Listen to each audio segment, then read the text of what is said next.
Bonjour à toutes et à tous, c'est Emmanuel Correa. Aujourd'hui, je vais vous présenter les nouveautés de Photoshop CC 2021 et le moins que l'on puisse dire, c'est qu'il y en a un bon paquet. Je mettrai dans la description, vous verrez les différentes sections concernant les mises à jour. Vous pourrez aller voir celles qui vous intéressent en particulier.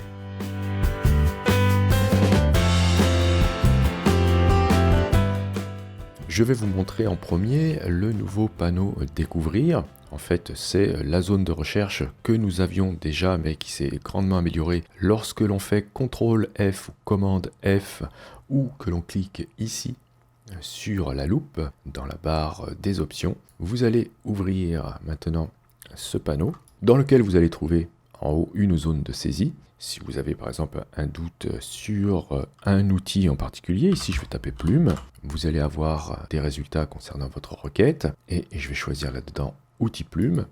Ok, on va me donner les raccourcis de l'outil et lorsque je laisse mon curseur, vous voyez, sur un onglet ici, je vais avoir une indication en bleu vers la barre des outils pour m'indiquer où se trouve l'outil et en dessous, j'aurai des aides avec des tutos concernant l'outil en question. Pour revenir en arrière, vous pouvez cliquer sur la petite flèche et si vous souhaitez revenir sur le panneau Découvrir tel qu'il était quand vous l'avez ouvert, vous cliquez sur la petite maison. Juste en dessous, vous avez ici les suggestions. Ce sera en fait des indications concernant l'outil que vous avez actuellement sélectionné dans la barre des outils. Plus en bas, vous avez des tutos. Ensuite, on va retrouver les actions rapides. Alors, je vais vous montrer, il y en a déjà quelques-unes. Je vais ouvrir une image, par exemple celle-ci, je vais cliquer ensuite sur Actions rapides et vous voyez qu'on a déjà quelques petites actions rapides qui sont disponibles, notamment ici, supprimer l'arrière-plan. Si je clique dessus, je vais pouvoir appliquer cette action en cliquant sur Appliquer et je vais obtenir donc le résultat souhaité avec dans le panneau calque un masque de fusion et si vous vous apercevez, comme c'est le cas ici, que c'est pas tout à fait bien détouré, on vous propose d'affiner le résultat en allant utiliser la commande sélectionner et masquer. Et si vous ne savez pas où elle est, vous voyez, si vous laissez le curseur sur l'onglet ici, vous avez, regardez bien dans la barre des outils, une indication de sa situation. Si vous souhaitez revenir en arrière, vous pouvez cliquer sur version précédente et le masque de fusion est supprimé. Donc vous verrez, on a actuellement 4 actions, arrière-plan flou, arrière-plan noir et blanc, et on a aussi amélioré l'image. On peut espérer qu'il y aura d'autres actions rapides à venir, et c'est indiqué ici. Sinon, on va retrouver aussi l'onglet Nouveautés. Pour en savoir un petit peu plus sur la nouvelle version de Photoshop, vous pouvez cliquer sur cet onglet, et vous allez avoir ici l'ensemble des nouveautés décrites ici. Très bien. Ensuite, on a des liens de ressources, on a le guide utilisateur, on a un lien vers les plugins, un lien vers Adobe Stock, un lien vers les polices d'Adobe, et si vous souhaitez, vous avez même un lien vers des lives. Donc voilà en ce qui concerne ce nouveau panneau Découvrir, qui est bien plus qu'une zone de recherche. Dans la barre de menu, vous avez maintenant un nouveau menu qui est Module externe. Lorsque vous cliquez dessus, vous pourrez ensuite choisir de voir le volet des modules externes, de parcourir les modules externes ou de gérer les modules externes. Alors si vous cliquez sur le premier, vous allez ouvrir le panneau des plugins. Et dans ce panneau, vous pourrez cliquer sur Découvrir des plugins si vous n'en avez pas. Si vous en avez, ils seront visibles ici. Okay. Lorsque vous allez cliquer sur Découvrir des plugins, vous allez ouvrir tout simplement votre application Creative Cloud dans le volet Plugins. Vous tombez sur la page des plugins recommandés. Ok, donc vous en aurez 4 affichés. Sinon, si vous cliquez ici sur tous les plugins, vous allez voir l'ensemble des plugins que vous allez pouvoir installer. Ok, donc il y en a pas mal de gratuits, il y en a aussi des payants. D'accord, donc comment faire pour installer un plugin? Eh bien, vous cliquez ici sur Obtenir, vous cliquez sur OK, vous laissez l'installation se réaliser. Et une fois que le plugin est installé, vous allez le retrouver dans le panneau Plugins. Vous pourrez aussi retrouver vos plugins dans le menu module externe et vous aurez la liste qui va s'afficher à ce niveau-là. Quand vous cliquerez sur parcourir les modules externes, vous allez retourner dans l'application Creative Cloud, dans le menu tous les plugins. Okay. Et si vous cliquez bien sûr sur gérer les modules externes, vous allez vous retrouver ici. D'accord. Et là, vous allez pouvoir voir les plugins que vous avez installés. Si vous cliquez sur les 3 petits points, vous pouvez désactiver le module ou le désinstaller. On a quelques nouveautés concernant les objets vectoriels. Donc là, je suis retourné dans la version ancienne de Photoshop, si je puis dire, la CC 2020, et je vais aller voir ici dans le groupe des outils, d'accord? On a ici certains outils vectoriels primitifs et le fameux outil trait. L'outil trait dans la version CC 2020 fonctionne comme cela. Lorsque je tire un trait, en fait, je fais un rectangle. Et ça, c'était super pénible. Lorsque vous deviez allonger le trait ou le déplacer, etc., il fallait ne pas oublier de sélectionner les deux points d'ancrage d'une extrémité pour ensuite pouvoir le déplacer. Donc, c'était pas vraiment un trait. Et c'était vraiment très dommageable. Donc on va voir tout à l'heure dans la nouvelle version ce qu'il en est. Mais avant, regardez ici, on a tous ces objets et on en a un nouveau qui sera arrivé dans la nouvelle version. Je vais vous montrer ça tout de suite. Bien, me voici retourné dans CC 2021. Je vais aller dans les outils vectoriels ici pour vous montrer que on a maintenant un nouvel outil triangle que je vous montrerai tout à l'heure. Mais d'abord, voyons le nouvel outil trait. Cet outil vous permet toujours, si vous ne le saviez pas, mais de dessiner des flèches. Et si vous cliquez ici sur début et fin, ne le faites pas pour l'instant, car je vais vous montrer que maintenant, lorsqu'on fait un cliquer-glisser, on pose bien que 2 points et ce n'est plus un rectangle comme c'était le cas avant. Donc en ce qui concerne la manipulation, ce sera beaucoup plus simple. Depuis le panneau propriétés, vous pourrez choisir une couleur pour le contour. Je trouve un petit peu bizarre qu'on n'ait pas tout de suite ici une couleur de contour, car normalement on ne devrait pas avoir de couleur de fond. Si c'est juste un tracé avec une épaisseur, on ne devrait pas avoir de fond, mais on devrait avoir un contour. Donc ici, si vous souhaitez augmenter l'épaisseur du contour, vous allez devoir choisir une couleur pour celui-ci et ensuite aller augmenter ici son épaisseur. Très bien. Pour déplacer un point, vous prenez la flèche blanche maintenant et vous n'aurez plus qu'à cliquer sur un des points d'extrémité pour le déplacer. Donc c'est beaucoup plus simple que d'avoir à aller sélectionner 2 points. Donc par contre, on perd encore le côté dynamique une fois que vous avez déplacé un point, c'est-à-dire que vous ne pourrez plus modifier l'épaisseur ni la couleur du contour, ni son aspect dans le panneau propriétés. D'accord? Et il faudra aller maintenant dans la barre des options pour le faire. Donc vous pouvez toujours le faire ici, évidemment, et changer la couleur ainsi que l'aspect de votre contour. Donc ça, c'était pour l'outil trait. Je vais vous montrer que maintenant, on a des petites améliorations concernant le côté dynamique de nos objets vectoriels. On a donc ici un nouvel outil qui est l'outil triangle. Donc vous allez pouvoir poser des triangles directement. Vous n'aurez plus à utiliser l'outil polygone et réduire le nombre de côtés. D'accord. Ce que vous allez pouvoir voir avec la plupart de ces objets vectoriels maintenant, c'est un petit peu comme dans Illustrator. On a des widgets d'angle ici, d'accord? Donc c'est-à-dire qu'on va pouvoir manipuler directement les arrondis de nos objets vectoriels directement dans le document. Ok, on peut toujours le faire bien sûr dans le panneau propriétés. Et un petit peu comme dans Illustrator, si vous appuyez sur Alt, sur un widget d'angle, vous allez pouvoir travailler que sur un coin, comme cela. Ok, sinon vous allez dans le panneau propriétés, et vous allez saisir une valeur différente pour ce coin. N'oubliez pas de désactiver ici le chaînage. Ok, donc ça sera la même chose pour le triangle ici. Ce sera évidemment la même chose ici pour le triangle. En ce qui concerne l'outil polygone, eh bien cet outil-là va venir bien sûr avec lui aussi un widget d'angle. Ok, et ici on va retrouver dans le panneau propriétés ainsi que dans la barre de contrôle les options concernant le nombre de côtés, ok, ainsi que la possibilité de faire des étoiles en manipulant ce paramètre ici. Donc voilà en ce qui concerne les nouveautés pour les objets vectoriels dans Photoshop CC 2021. Bien, je vais vous montrer maintenant des améliorations concernant la commande sélectionner et masquer. J'aimerais ici détourer ce modèle. Donc c'est un exercice un peu compliqué car vous voyez qu'on a le fond qui se mélange aux petits cheveux. Ça va pas être très facile de faire ce genre de sélection. Eh bien, vous allez voir qu'avec le nouvel algorithme, on s'en sort très bien. Je vais aller chercher dans le menu sélection la commande sélectionner et masquer.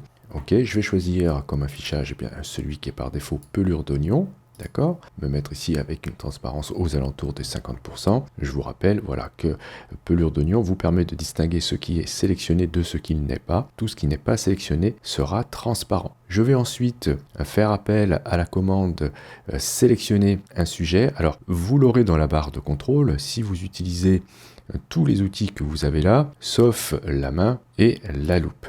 Ok, donc si vous sélectionnez le premier outil, vous allez trouver sélectionner un sujet. Sinon, vous la trouverez dans le menu sélection sujet. Voilà. Ok, donc je vais activer ici cette commande, laisser travailler un petit peu l'algorithme et je me retrouve avec un résultat qui est vraiment pas mal. Je vais aller changer ici d'affichage avec une incrustation et vous voyez que le résultat est super bien. Voilà, alors qu'est-ce qui s'est passé ici? On a l'intelligence artificielle qui a automatiquement activer le mode basé sur l'objet. Vous voyez ici, c'est caché, hein, vous l'avez ici. Mode amélioré, vous ouvrez, tac, vous avez deux modes. L'ancien mode qui était donc l'ancien algorithme basé sur la couleur et le nouveau qui est maintenant basé sur l'objet. Donc il s'est automatiquement enclenché. Je vais activer l'ancien pour vous montrer le résultat. Donc vous avez une petite alerte hein, quand vous passez d'un mode à un autre. Valider si vous êtes sûr. Voilà, on avait ça. On avait ce résultat qui était, ma foi, pas mal, hein, puisqu'il n'y a pas vraiment grand-chose à corriger ici, mais c'était pas super. Ce qu'on peut faire quand vous avez un résultat qui est pas génial, c'est choisir ici, améliorer les cheveux. Donc vous laissez travailler, hop, et vous allez obtenir ça. Alors ici, pourquoi j'ai ce résultat qui est pas bon? Eh bien c'est parce que je suis pas dans le bon mode ici. Si je souhaite bénéficier du nouvel algorithme, je dois choisir ici basé sur l'objet et à valider l'alerte. Et là, voilà, tac, je vais me retrouver avec ce résultat qui est franchement pas mauvais du tout. Alors avant de vous montrer un autre exemple, je vais vous montrer que nous avons maintenant la possibilité de mémoriser les paramètres. Vous voyez ici, vous avez un petit bouton que vous pouvez cocher, c'est-à-dire que tout ce que vous allez modifier ici, hein, tous les paramètres que vous pourrez manipuler, eh bien si vous souhaitez les garder, lors de l'ouverture prochaine de améliorer les contours, eh bien, il suffira de cocher ici, mémoriser les paramètres. Et si vous utilisez toujours à peu près les mêmes paramètres, vous pourrez enregistrer un paramètre prédéfini. Donc ça aussi, c'est nouveau. Vous cliquez ici et vous allez choisir dans la liste enregistrer le paramètre prédéfini. Vous choisissez un emplacement sur votre disque dur et ensuite vous le retrouverez dans la liste ici. Donc ça, c'est pour ceux qui ont parfois plus ou moins toujours les mêmes paramètres à saisir. Ok, donc je vais vous montrer un autre exemple. Je vais annuler ici. Ok, c'est avec les animaux. Donc on avait vu précédemment que sélectionner un sujet n'était pas super efficace avec les animaux. On va voir si cette fois-ci ça a été amélioré. Donc je vais aller dans le menu sélection, choisir sélectionner et masquer. Ok, je vais bien sûr me remettre en pelure d'oignon et activer, pourquoi pas dans le menu, la commande sujet. Donc là, ça travaille encore un petit peu et tac, vous voyez que le résultat est toujours pas super. Automatiquement ici, c'est basé sur la couleur puisqu'il n'a pas reconnu en fait de cheveux, tout simplement. Il va falloir peut-être essayer, pourquoi pas, d'améliorer les cheveux même si on n'en a pas ici. Donc je vais sélectionner autre chose hein, que la loupe ou la main pour activer, voilà, améliorer les cheveux. On va voir ce qui va se passer. Donc le résultat n'est pas génial, mais en fait, il y a eu une petite amélioration, on l'a pas vu, mais si je me mets ici avec un affichage en noir et blanc, on a 2-3 petites moustaches qui sont arrivées alors qu'elles n'y étaient pas tout à l'heure. Alors ce qu'on va faire ici, c'est dire qu'on va se baser sur l'objet. Je vais cliquer ici, je valide l'alerte, et ce que je peux faire, c'est augmenter ici la détection des contours. Voilà, comme ceci. Très bien, donc il n'y a rien qui se passe. Je vais aller au maximum, presque.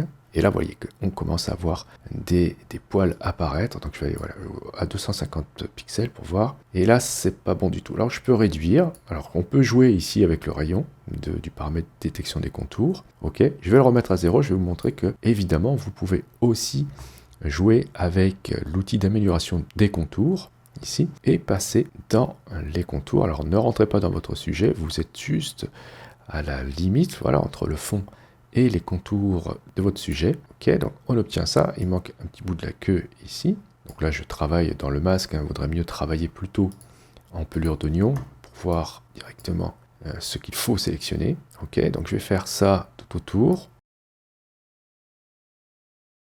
Et aller voir avec une incrustation ce que ça peut donner. Vous voyez que le résultat est vraiment pas mal du tout parce que ici, l'algorithme basé sur l'objet fonctionne mieux que celui qui était basé sur la couleur. Il suffit d'aller réactiver basé sur la couleur pour voir ce qu'on avait avant. On avait ça, c'est pas mal non plus, mais il y avait beaucoup de choses à corriger. Regardez dans le masque, voilà, il y a toutes ces choses-là qu'il fallait corriger dans le masque, alors que maintenant, je vais pouvoir faire quelque chose d'assez propre du premier coup, et j'aurai pas grand-chose à corriger dans le masque. Donc voilà en ce qui concerne ce nouvel algorithme basé sur l'objet et donc l'amélioration de la commande sélectionner et masquer.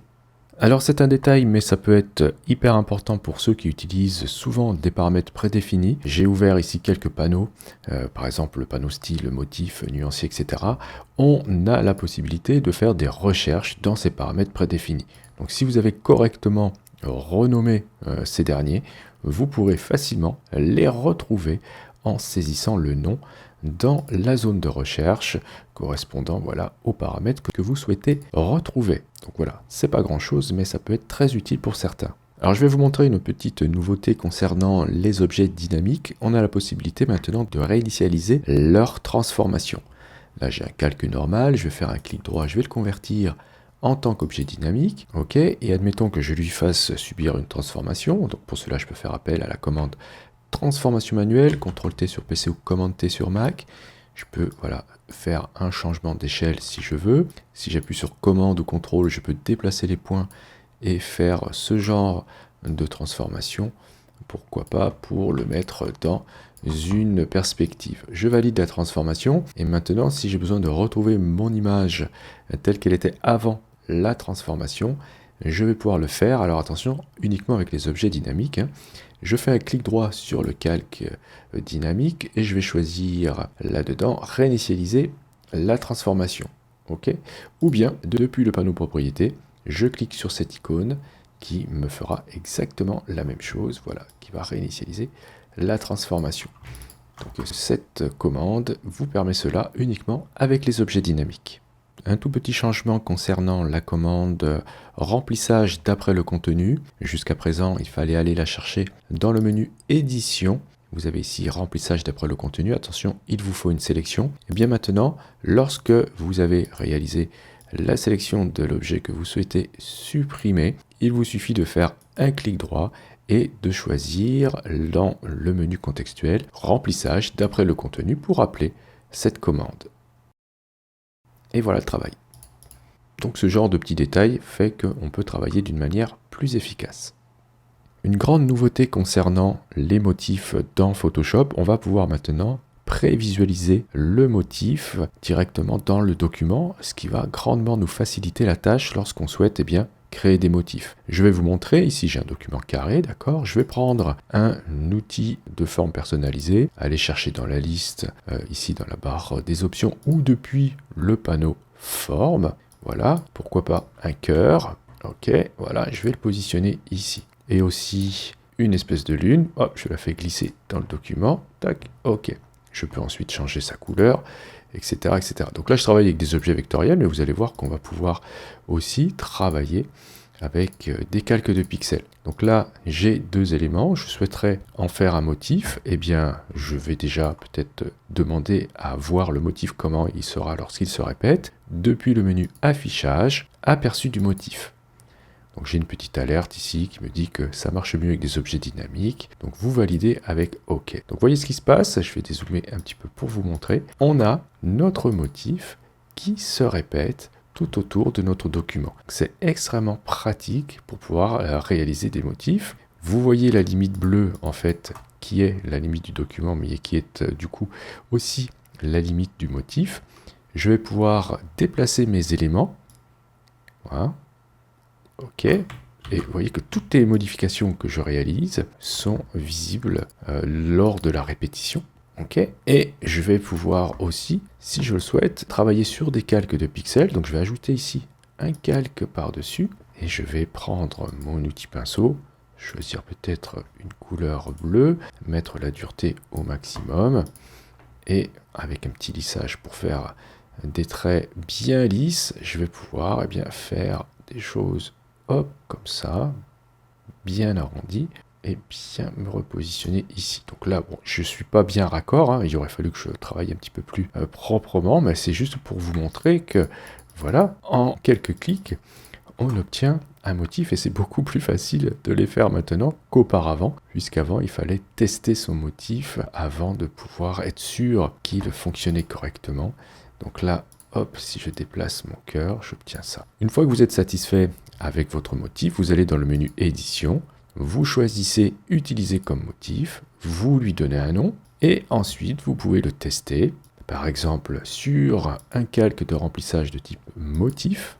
Vous allez chercher dans la liste le motif qui arrivera tout à la fin. Ok, il est là. Je vais pouvoir changer son échelle. Là, je vais mettre 20%. Je vais pouvoir faire un clic et glisser pour le repositionner et faire une modification de l'angle du motif si j'ai besoin. Je valide avec OK. Voilà. Donc ça, c'est vraiment une super belle avancée pour les créateurs de motifs. Bien, nous allons commencer à voir maintenant les nouveautés phares de cette mise à jour. Je vais aller chercher dans le menu filtre de nouveaux filtres qui sont arrivés, les New Roll Filters. Vous cliquez dessus et vous allez avoir deux onglets. Ici, les onglets des filtres en vedette et en dessous, les filtres en bêta. Voilà, vous voyez qu'il y en a pas mal. Alors, vous allez avoir des petits nuages ici quand ils ne sont pas installés. Donc, cliquez sur le petit nuage pour l'installer. Vous aurez la même chose ici. On vous demandera de l'installer si ce n'est pas déjà fait. Donc, on va s'intéresser ici au lissage de la peau. J'ai ce modèle-là qui est déjà avec une peau bien lisse, mais on va voir si on ne peut pas améliorer encore. Je vais l'activer, ce filtre, en cliquant ici. D'accord ? Et j'ai deux paramètres ici, flou et lissage. Vous avez déjà un premier réglage qui a été appliqué puisque le flou ici est à 50 alors que ça va de 0 à 100. Okay. Et on a en dessous un paramètre lissage qui va de moins 50 à 50 en passant par 0.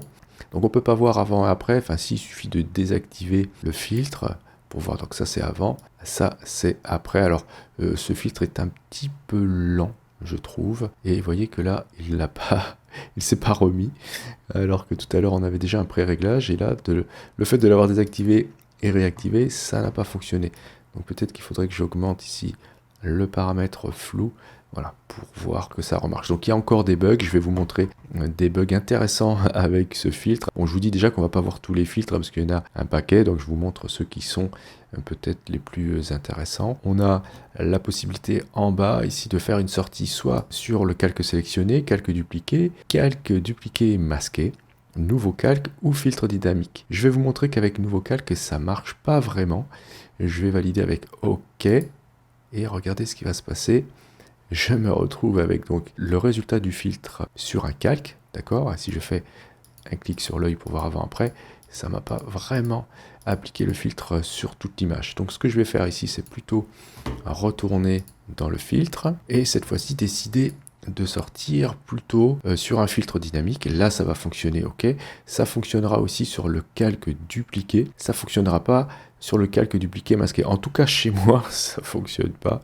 J'ai vu des vidéos dans lesquelles cela fonctionnait. Donc, essayez chez vous avec les différentes options. En tout cas, avec le filtre dynamique, si je valide, là, je vais avoir un résultat qui sera celui que j'avais dans le filtre. Et ce qui est intéressant avec les filtres dynamiques, c'est bien sûr que j'ai la possibilité de masquer le filtre dans le masque de filtre ici. Ok, donc ça c'était pour ce filtre. On va essayer d'en voir un autre. Alors comme autre filtre, on va voir celui qui est aussi en vedette, c'est transfert de style.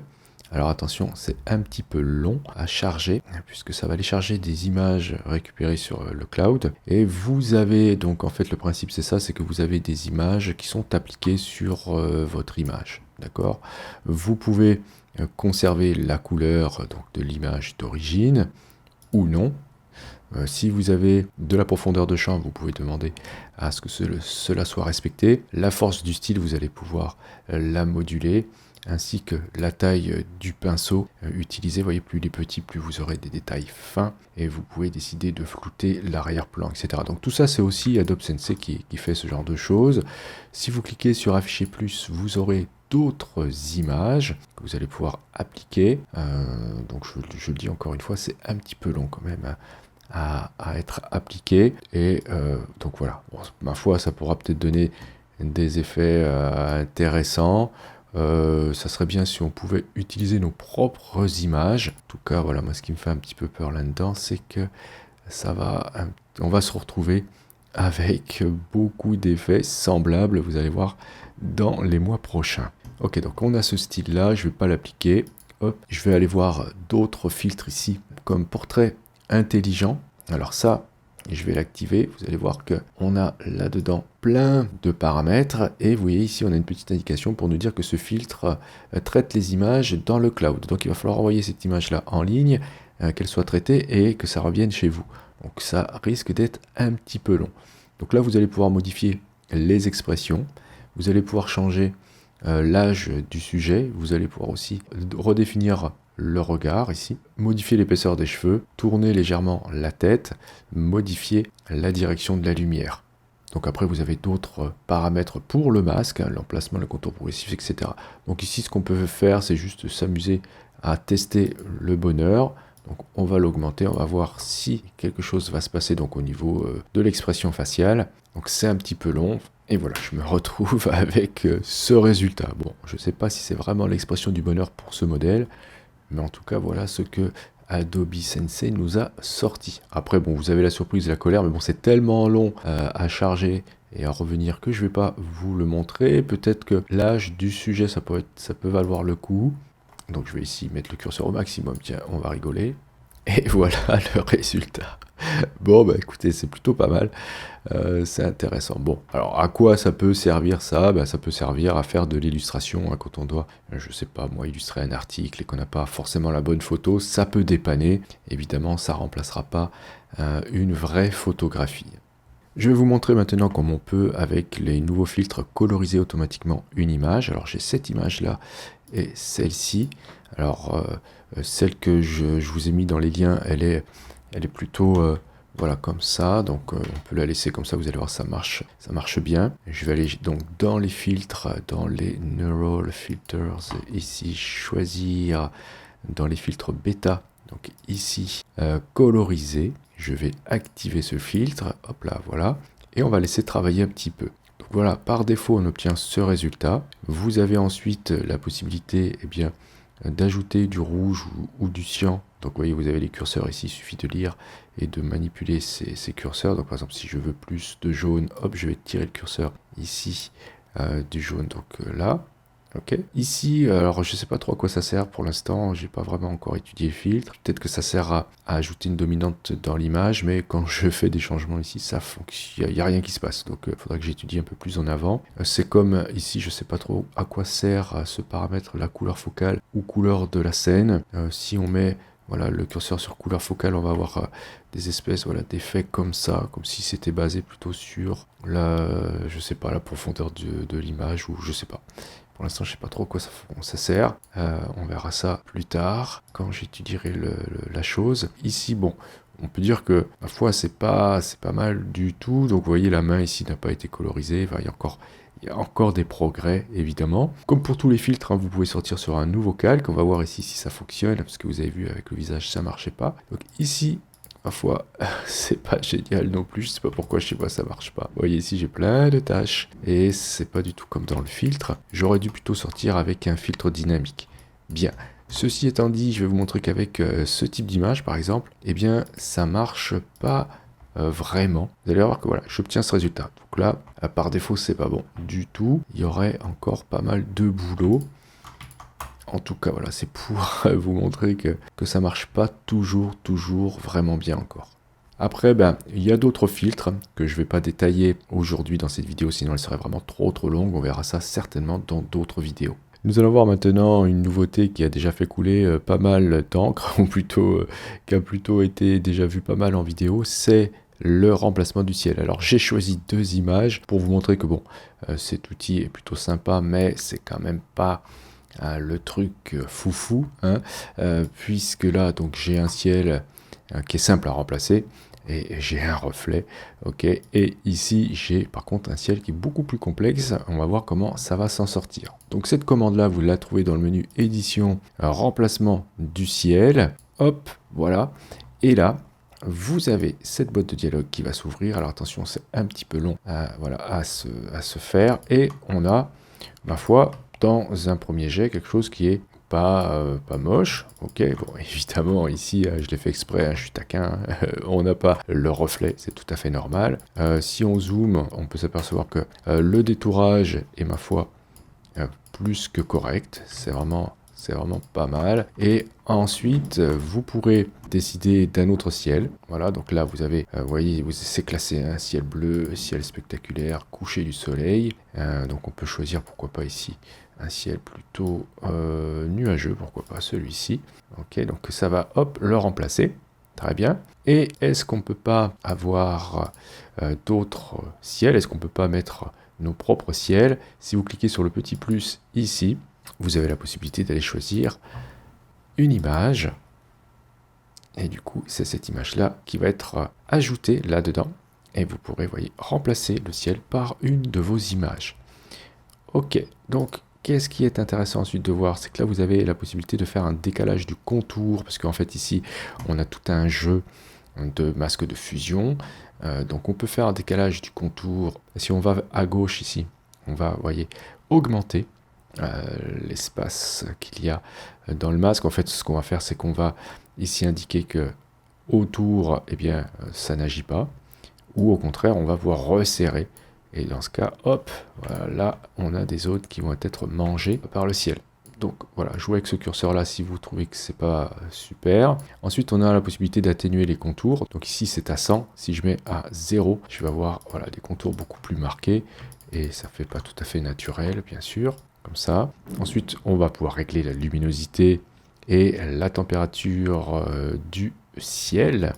Si vous souhaitez que ce soit plus lumineux, voilà. Donc vous allez l'accorder avec, bien sûr, l'environnement. Et vous avez la température ici, voilà, qui pourra être aussi accordée avec votre image. Ensuite, l'échelle ici, vous allez pouvoir la modifier. Et avec l'outil ici de déplacement, vous allez pouvoir repositionner le ciel. Voilà, si vous avez une échelle importante.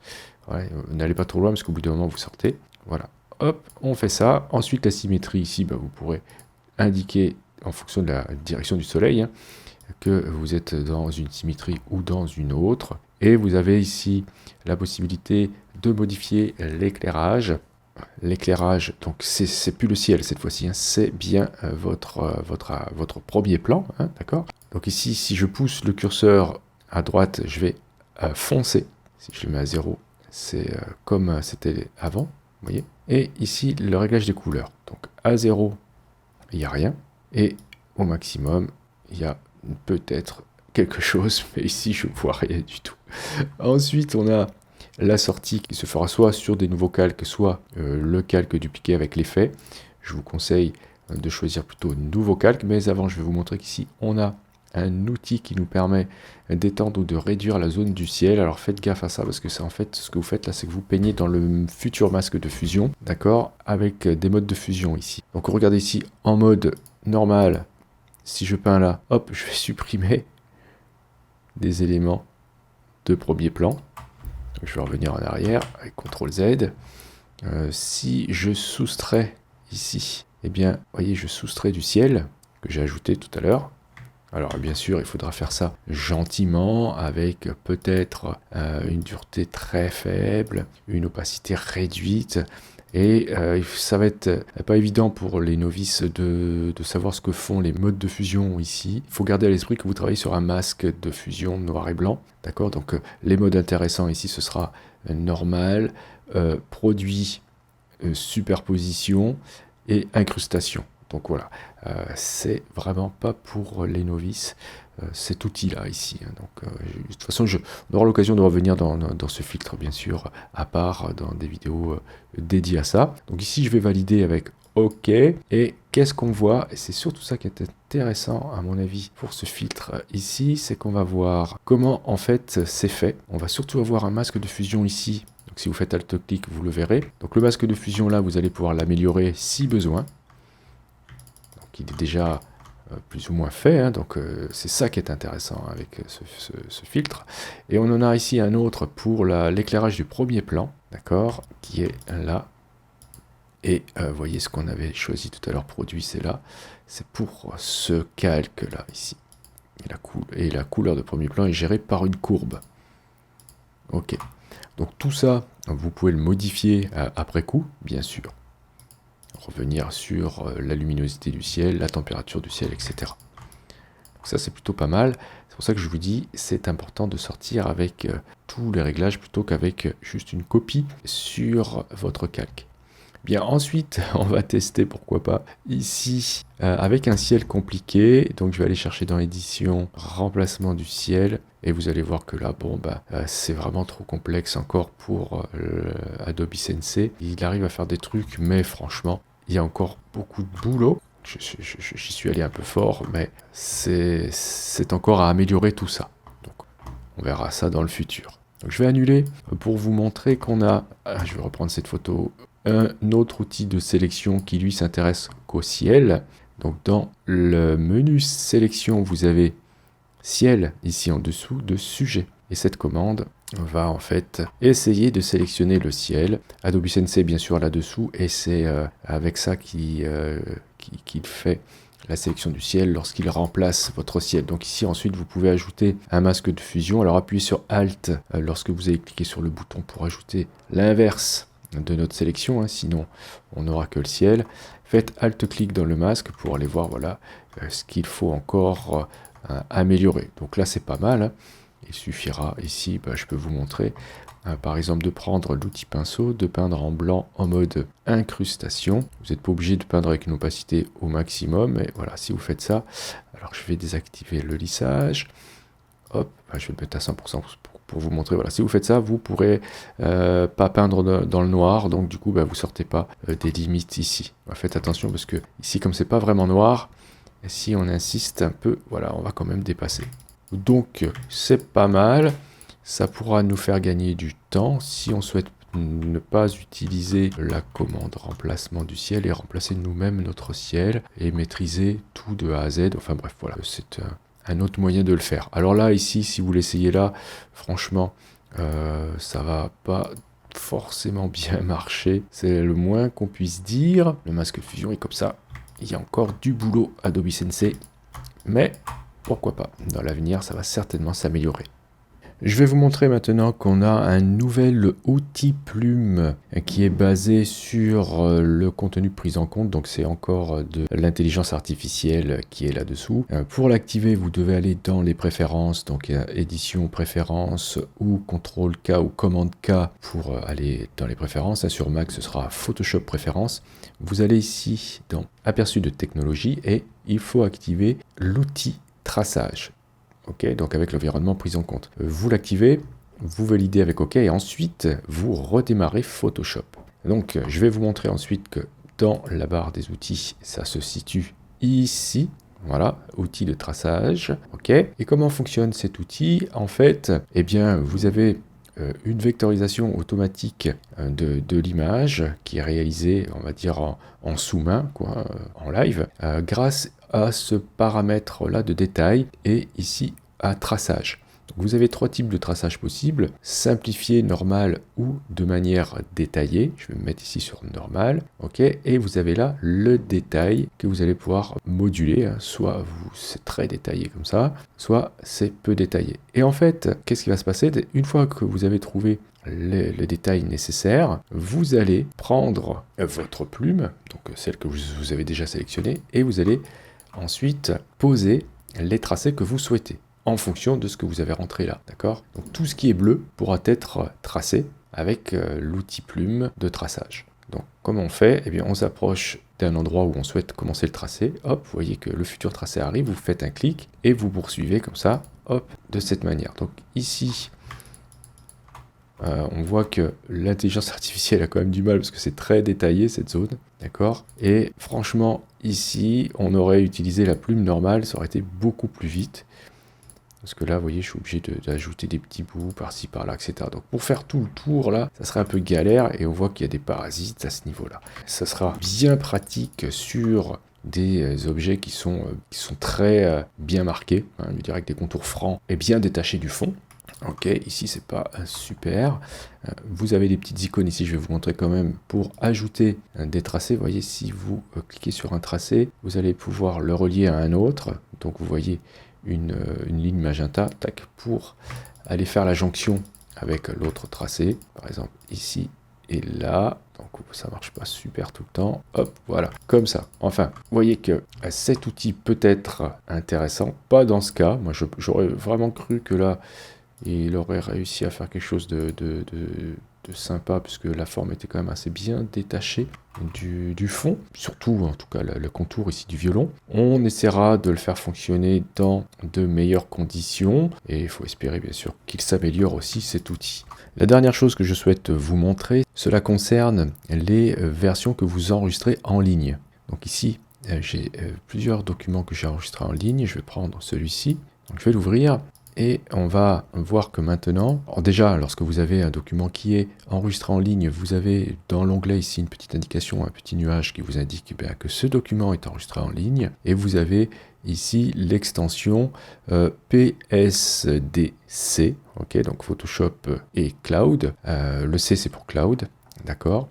Et ce qui est intéressant maintenant, c'est que vous avez l'historique de vos différentes versions sauvegardées en ligne qui peuvent être visualisées. Pour cela, vous avez besoin d'afficher un panneau. Dans le menu Fenêtre, vous avez un panneau qui s'appelle Historique des versions. Voilà, donc vous avez besoin d'être connecté pour le voir. Sur PC, vous avez aussi dans le menu Fichier, voilà, ici, Historique des versions, que vous n'avez pas sur Mac, je ne sais pas pourquoi. Là, vous aurez ensuite, dans le panneau, toutes les versions que vous avez sauvegardées. Donc ici, aujourd'hui, par exemple, je peux les vérifier en cliquant dessus, tac, donc ça va aller rechercher les versions précédentes. Donc, je peux voir ici dans la preview, dans la petite fenêtre, la version. Ok. Ceux qui connaissent XD, vous savez que ça fonctionne déjà comme ça dans XD. Vous avez un petit message ici qui va vous dire que l'historique s'efface au bout de 30 jours, d'accord? Et si vous ne souhaitez pas perdre vos différentes versions, il va falloir les marquer, d'accord? Elles arriveront ensuite ici, dans la liste des versions marquées. Là, j'en ai pas, je peux vous montrer que voilà, par exemple, celle-ci qui est en noir et blanc, eh bien, je vais cliquer sur le petit drapeau ici. Pour lui donner un nom, je vais marquer noir et blanc.